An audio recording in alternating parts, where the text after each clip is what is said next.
Hello, I'm Steven here for JustMyPicks.com, and I'm bringing you a special NBA East playoff breakdown for the first round of the playoffs between the Atlanta Hawks taking on the Indiana Pacers. The top-seeded Pacers in this series, they look to bounce back from a couple of losses that they had going into the playoffs, but the Atlanta Hawks are stumbling into the playoffs.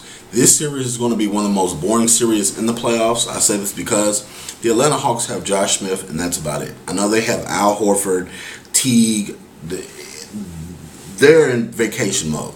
They've limped into the playoffs, losing a couple of they're 3 of the last 4 games into the playoffs.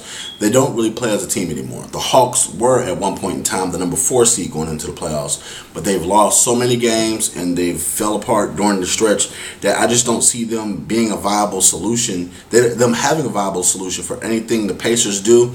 With the Pacers having Paul George and them also having a big guy down low, that makes for an interesting setup because the Pacers have everything you need to beat the Hawks without having Danny Granger, who's out for the season.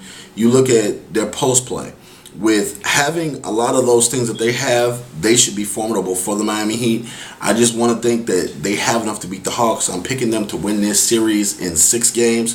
I think the Hawks will win a couple at Phillips Arena and make it interesting, but I think overall this series will be the most boring series out the whole playoffs. I don't feel like there's any high-scoring games in this affair. I think that it'll be a low-scoring affair, but I'm picking the Pacers to win this series. You can check me out at JustMyPicks.com. You can also follow me on Twitter at JustMyPicksTV. You can also check me out on YouTube, YouTube.com/JustMyPicksTV. Thank you very much for subscribing, and please comment.